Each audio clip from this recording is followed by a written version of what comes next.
La famille, en direct de Cotonou, de retour d'une tournée internationale géopolitique de malade, avec mon staff, avec mon ONG, toujours dans le temps long, pas dans le temps court. Les connexions qui ont été faites sont des connexions qui vont avoir des grosses répercussions dans le cadre du combat politique que nous menons. Nous remercions les autorités de Cuba pour leur accueil des plus chaleureux. Nous avons été émus, bouleversés par la rencontre de notre peuple en Colombie qui souffre le martyre. Et je pense que c'est très important qu'on reparle dans les temps à venir de la situation de notre peuple en Amérique du Sud, parce qu'on a tendance à oublier que notre peuple ne se limite pas à la francophonie, mais qu'il est partout. Dans la zone dite anglophone, dans les pays d'Amérique latine, dans les Caraïbes. Le panafricanisme, c'est une idéologie globale, ce n'est pas une idéologie qui est sectorisée. Partout où notre peuple est, le panafricanisme vit. Et donc il sera important qu'on revienne dans les temps à venir sur la souffrance de notre peuple. Et c'est le rôle d'urgence panafricaniste. Nous sommes des urgentistes de cette cause. Partout où notre peuple a besoin de nous, d'être présent. Mais le direct que je fais est un direct qui me permet de compenser mon absence ces derniers temps sur les réseaux sociaux. Vous avez été très nombreux à me dire que vous vouliez que je n'intervienne plus par rapport à ce qui se passe en Afrique, et je le comprends. Mais avec la tournée, c'était impossible. C'était impossible que je puisse être efficace pour faire des lives pour la simple et unique raison que bien souvent les réseaux sociaux, la connexion internet dans les endroits où j'étais n'était pas des plus optimales. Avant toute chose, je pense qu'il est important que je vous dise de manière fondamentale que je vous aime. Je regarde où je marche parce qu'à Cotonou, ça va? À Cotonou, là, on dirait qu'il a plu, il y a de la boue partout. Et vous savez là où sont les routes, hein, dans nos pays, les routes sont là où les riches sont. Mais là où les riches ne sont pas, il n'y a pas de route, il y a la boue. C'est ça aussi le développement de nos pseudo-présidents qui se prennent pour des réformateurs, mais qui ne sont rien d'autre que des hypocrites sur le terrain politique, sur le terrain du développement, comme c'est le cas de Patrice Talon. Même s'il y a beaucoup de choses qu'il a fait de bien sur le terrain infrastructurel, et beaucoup d'autres choses qu'il a fait de bien moins bien sur le terrain du développement humain, puisque c'est quelqu'un qui brise son peuple plus qu'autre chose, brise le prolétariat plus que jamais. Donc je vous le redis, je vous aime, en crevé. Et je vais intervenir aujourd'hui sur la situation que notre peuple connaît. Du côté du Sénégal, mais on ne va pas s'arrêter au Sénégal.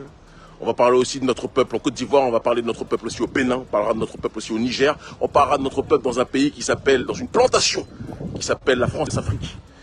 En sachant que lutter contre les marionnettes de cette France-Afrique-là, c'est lutter pour la souveraineté de nos populations. Alors on va commencer par le Sénégal. En priorité, j'adresse toutes mes pensées les plus profondes, les plus chaleureuses, vis-à-vis de tous les martyrs, tous ceux qui sont tombés sous les balles de la police meurtrière de Macky Sall. Macky Sall est le maquillage sale de l'impérialisme français, le maquillage sale du néocolonialisme, le maquillage sale de la prédation néolibérale occidentale sur le continent africain. Et mettre fin aux dérives de Macky Sall, ce n'est pas un devoir juste sénégalais, c'est un devoir panafricaniste dans sa globalité. Mettre fin aux dérives de Macky Sall qui a vendu son pays aux plus offrants, qui a mis en location son pays vis-à-vis des entreprises telles que Auchan, telles que les structures européennes de manière générale, en faisant en sorte de pouvoir mettre de côté les producteurs locaux et valoriser la production étrangère. C'est Macky Sall le responsable numéro 1 de cette situation. Et le Sénégal est dans une crise économique en donnant la sensation qu'ils sont dans une logique de développement. Ils sont dans un développement dans l'acception occidentale. Mais ils sont plus que jamais dans un emprisonnement dans l'acception africaine, parce qu'il ne peut y avoir de développement si vous ne valorisez pas votre production locale. Et c'est ça le problème du maquillage sale de l'impérialisme français. Macky Sall, dans sa stratégie de vouloir gratter un troisième mandat, a compris que s'il laissait le frère Ousmane Sonko, qui est son opposant le plus radical, il faut même qu'on puisse essayer de déconstruire le schéma tel qu'il est installé, parce que la haine qu'il voue à Sonko n'est pas simplement une haine de la France-Afrique contre le panafricanisme, c'est beaucoup plus complexe que ça. On a vu sur le terrain politique et géopolitique bon nombre d'opposants politiques. Lorsqu'il y avait des alternances au niveau institutionnel, le président d'un temps devenait l'incarcéré de l'autre temps, dès lors que son opposant radical lui succédait au pouvoir. Et Macky Sall voit un scénario à la Hosni Moubarak ou autre se propager à l'horizon, et c'est pertinemment que si Ousmane Sonko arrive au pouvoir, Macky va aller au placard. Et donc Macky est prêt à brûler son pays. J'ai entendu des abrutis, des imbéciles, qui nous disent que oui, le nombre de morts qu'il y a du côté du Sénégal, c'est Ousmane Sonko qui est responsable de ces morts. Bande d'imbéciles heureux. Le seul responsable des morts du côté du Sénégal, c'est celui qui a imposé une justice qui n'a de justice que le nom, mais qui est une injustice caractérisée en inventant des motifs pour criminaliser celui qui était censé être son premier opposant. Il n'a pas pu prouver, matérialiser ou illustrer sa machination visant à accuser Ousmane Sonko de viol. Même les juges qui sont des gens corrompus par le président de la République n'ont pas pu prouver cette histoire de viol. Alors ils sont allés sur une chose en disant que Sonko a eu des relations, il est parti débaucher une petite de 21 ans, et donc qui à l'époque avait 20 ans au moment des faits, et donc c'est une corruption de la jeunesse. Hypocrite que vous êtes. Hypocrite que vous êtes. Et donc ils ont pensé qu'en sortant ce motif-là, cela ne choquerait pas la population, mais manque de peau pour eux, cela a embrasé le peuple sénégalais. Et je le dis et je le répète, quels que soient les messages des gens qui vous disent il faut se calmer, il ne faut pas casser, il ne faut pas ceci, je n'appelle pas à la violence, mais j'appelle à la justice caractérisée. Tant que le président Macky Sall ne dira pas qu'il ne briguera pas un troisième mandat, la résistance ne doit pas s'arrêter. Et je vais vous le dire de but en blanc, si je n'étais pas interdit d'entrer sur le territoire sénégalais, si je ne m'étais pas fait tabasser encore la dernière fois à l'entrée du Sénégal, comme ça a été, je vous assure que je serais parti avec mon équipe pour venir au Sénégal, pour porter main forte aux nôtres, à nos semblables. Mais en attendant, ce que nous pouvons faire, c'est activer la jeunesse de là où nous sommes, via les réseaux de communication, mobiliser tant où qu'ils se trouvent. Nous sommes ensemble plus que jamais, je veux que chacun le comprenne. Nous sommes connectés, la famille, plus que jamais, et chacun doit le comprendre. Tous les frères qui sont incarcérés, toutes les sœurs qui sont incarcérées sont des martyrs de la souveraineté africaine, pas que de la souveraineté sénégalaise. Ils sont des martyrs d'un processus d'autodétermination, d'un processus de décolonisation qui a commencé bien longtemps avant l'histoire du Sénégal. Ça a commencé avec le Mali. Vous m'excusez, il y a des gens qui essayent de perturber le live en nous appelant. D'accord? Ça a commencé à bon nombre d'endroits. Ça a commencé au Burkina Faso, ça a commencé au Mali. Et le Sénégal est une autre étape. Et nous allons tout faire pour que Macky cesse de conduire le bus de la France-Afrique, d'accord, et laisse ce bus redevenir le bus de la souveraineté sénégalaise. Et la seule solution pour que ce bus devienne le bus de la souveraineté sénégalaise, c'est que Ousmane Sonko puisse être président du Sénégal. Tout comme Assimi Goïta doit être président du Mali. D'accord? Certains nous disent, oui, il doit arrêter de se présenter pour ce qui est d'Assimi Goïta. Je vous le dis et je vous le répète, nous voulons des gens qui se battent pour leur peuple, des gens qui sont pour l'autodétermination de leur peuple. Nous voulons des gens qui veulent rompre les accords néolins, excusez-moi, de la France-Afrique. D'accord? Nous voulons des gens qui sont dans une démarche d'autodétermination, d'élévation et de révolution profonde et constructive et structurelle vis-à-vis de leur peuple. Léonien, excusez-moi. Et donc je dis et je répète à tous mes semblables, où qu'ils se trouvent au Sénégal, ne baissez pas la garde. Ne baissez pas la garde. Continuez à vous mobiliser. Nous devons mettre Macky Sall politiquement hors d'état de nuire.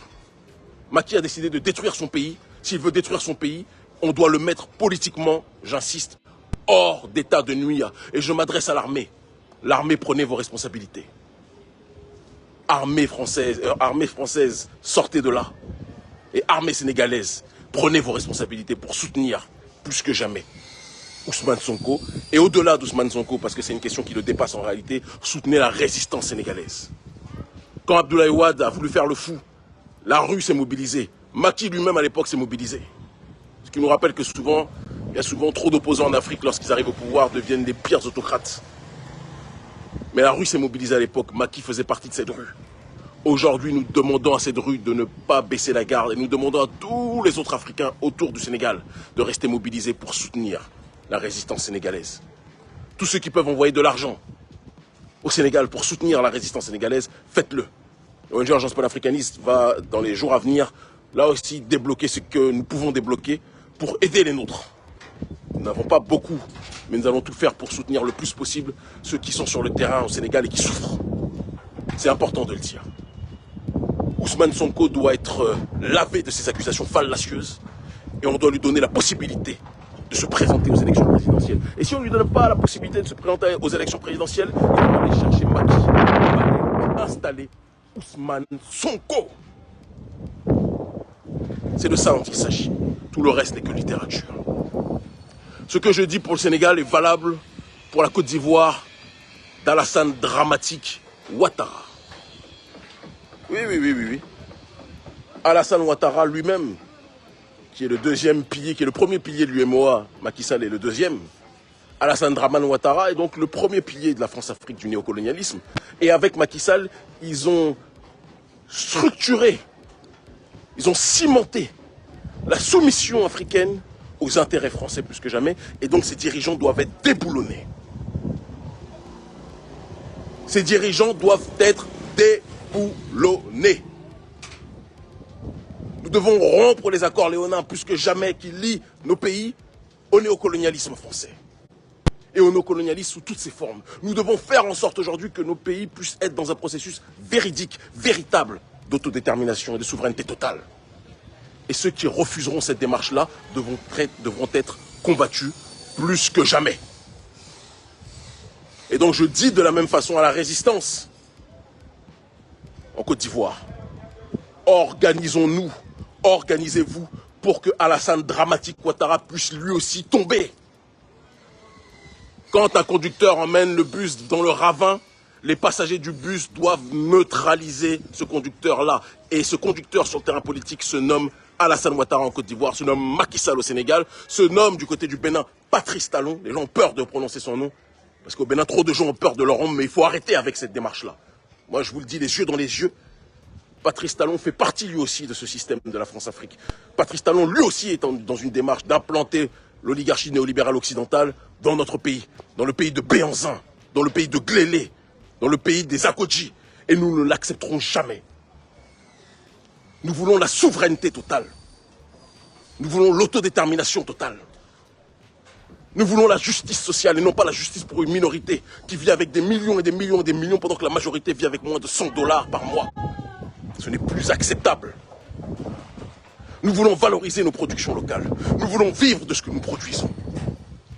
Nous voulons profiter de nos ressources. À chaque fois, on vous dit qu'il y a des risques de terrorisme. Les risques de terrorisme apparaissent aux endroits où on découvre qu'il y a des richesses minières, des ressources minières qui sont présentes sous le sol. Et tout le monde sait que ces terroristes-là ne sont que, en réalité, des mercenaires, des multinationales occidentales qui sont là pour déstabiliser nos territoires, pour justifier la présence des armées françaises et occidentales afin de piller nos ressources. Ça aussi, cela doit s'arrêter. C'est un combat global. C'est pour ça que quand je lis certains qui me disent Kémy, c'est un combat des Sénégalais, il faut laisser... Non, ce n'est pas un combat des Sénégalais. C'est un combat panafricaniste dans sa globalité. Non, ce n'est pas un combat ivoirien. C'est un combat panafricaniste dans sa globalité. Ce n'est pas un combat béninois. C'est un combat panafricaniste dans sa réalité, dans sa globalité. Et nous devons plus que jamais tous être connectés. Donc j'exige, je demande à nous tous, à tous les sympathisants, à tous les partisans, de s'organiser pour protéger tous ceux qui luttent actuellement en Afrique contre le néocolonialisme. Ousmane Sonko ne doit pas être incarcéré. Si Ousmane est incarcéré, il faut que le Sénégal soit embrasé. Je le dis avec la plus grande simplicité. Ce n'est pas un appel à la violence, mais c'est un appel à l'intelligence. On ne peut pas laisser des gens être incarcérés injustement quand ça arrange la France-Afrique. Parce que derrière toutes ces machinations, c'est l'oligarchie française qui est en train d'opérer. Il faut qu'on puisse le dire, c'est l'oligarchie française qui est en train de prospérer. Et nous ne pouvons pas laisser cette réalité se matérialiser. Soyez mobilisés, restez mobilisés. Le Niger, pareil. Mohamed Bazoum, on ne pourra pas le laisser éternellement à la tête du pays. On ne pourra pas laisser cet individu, on ne sait même pas d'où il vient, à la tête du Niger. Ce n'est pas acceptable. C'est pas acceptable. Mohamed Bazoum est un pion du néocolonialisme français et qui pense que parce que la France l'a mis à la tête du pays, il est redevable de la France éternellement. La France lui dit, avant on disait Jacques a dit, mais non on dit Macron a dit. Et il se met à quatre pattes avant que Macron ait fini sa phrase. On va accepter ça longtemps? Va-t-on accepter ça longtemps? Toute la jeunesse dans ces pays doit se mobiliser, doit s'organiser pour déboulonner les marionnettes africaines soumises au néocolonialisme français. Et nous ne disons pas ça pour remplacer une puissance par une autre. Je vois certains imbéciles trolls ivoiriens nous dire « Oui, tu dis ça pour remplacer la Russie. » Je m'en fous de la Russie. Si la Russie peut aider logistiquement les pays africains, tant mieux. Mais la Russie n'est pas le Messie. Le seul Messie de l'Afrique, c'est l'Afrique elle-même.